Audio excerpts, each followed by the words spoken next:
इस बात की चर्चा करना चाहता हूं। अभी पंचतीर्थ की चर्चा हुई।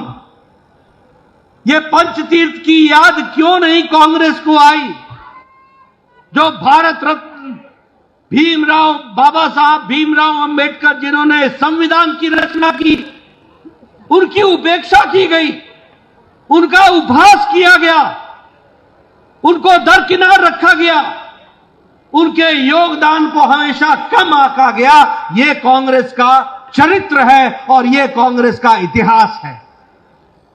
आपको जानकर के आश्चर्य होगा कि बाबा साहब जो संविधान समिति के ड्राफ्टिंग कमेटी के अध्यक्ष रहे, जिन्होंने संविधान की रचना की, उनकी हमेशा उपेक्षा की गई और उनको संविधान सभा में चुनने का भी कांग्रेस पार्टी ने विरोध किया।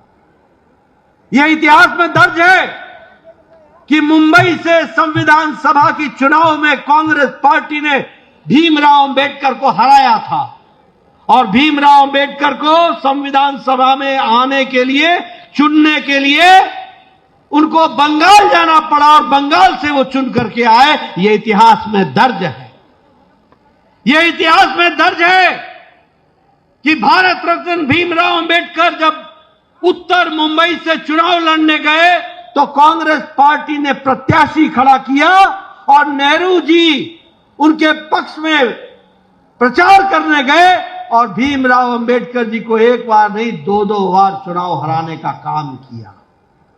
यह इतिहास में दर्ज है कि संविधान के निर्माता भीमराव अंबेडकर भारत रत्न को कांग्रेस पार्टी के समय में संसद के अंदर उनकी तस्वीर लगने के लिए जगह की कमी पड़ गई। यह इतिहास में दर्ज है कि कांग्रेस पार्टी के शासकों ने कहा कि नहीं, यहां पर हमारे लिए संसद में भीमराव अंबेडकर की चित्र लगने के लिए जगह की कमी है। ये जब जनता दल की सरकार आई तब जाकर के काम हुआ। यही नहीं, मरणोपरांत भीमराव अंबेडकर जी को भारत रत्न भी नहीं दिया गया। नेहरू जी ने अपने आप को, खुद को भारत रत्न दे दिया। इंदिरा गांधी जी ने खुद को भारत रत्न ले लिया। खुद ही अपनी कुर्सी पर रह करके अपने लिए भारत रत्न लेते रहे, लेकिन भीमराव अंबेडकर को भारत रत्न नहीं दिया। भीमराव अंबेडकर को भारत रत्न तब मिला जब जनता दल की सरकार थी और भारतीय जनता पार्टी का समर्थन था, तब जाकर के उनको भारत रत्न मिला।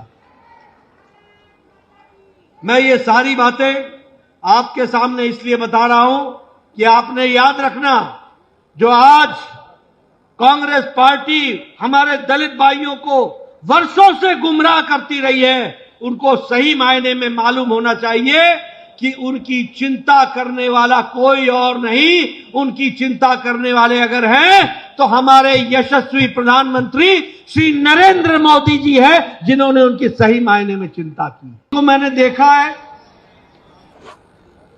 लंबे समय तक जब कांग्रेस पार्टी ने इस देश का शासन चलाया तो उन्होंने अपने शासनकाल में हमारे दलित भाइयों को, हमारे अनुसूचित जाति के भाइयों को कभी भी मानवता के दृष्टि से और इंसानियत के दृष्टि से उन्होंने नहीं देखा।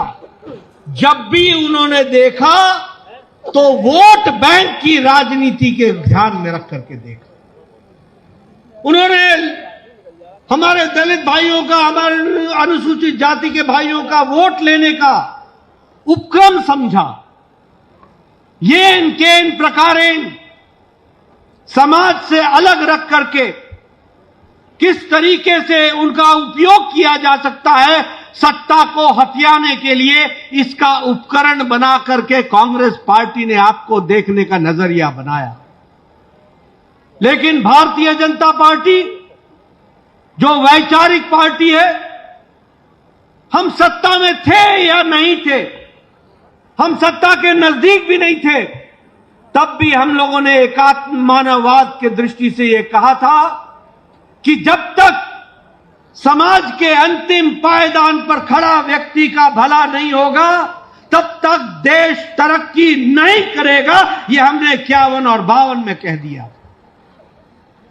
हमने उसी समय कहा था कि समाज में वंचित, पीड़ित, शोषित, दलित, जिसको लोगों ने वोट बैंक की राजनीति से देखने का उपकरण समझा है, जब तक उसको हम प्रथम पंक्ति में लाकर नहीं खड़ा करेंगे, बराबरी का हाथ नहीं बढ़ाएंगे, तब तक समाज आगे नहीं बढ़ सकता है। यह भारतीय जनसंघ और भारतीय जनता पार्टी ने कहा था।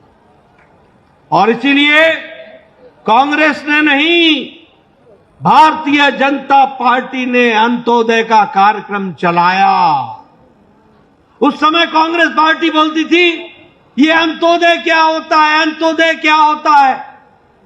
तो उस समय हम लोगों ने कहा था जब अंत का उदय होगा तभी भारत का उदय होगा, तभी भारतीय समाज आगे बढ़ेगा। इस बात को हम लोगों ने कहा था और मोदी जी ने उसी को आगे बढ़ा करके कहा सबका साथ, सबका विकास, सबका विश्वास, सबका प्रयास।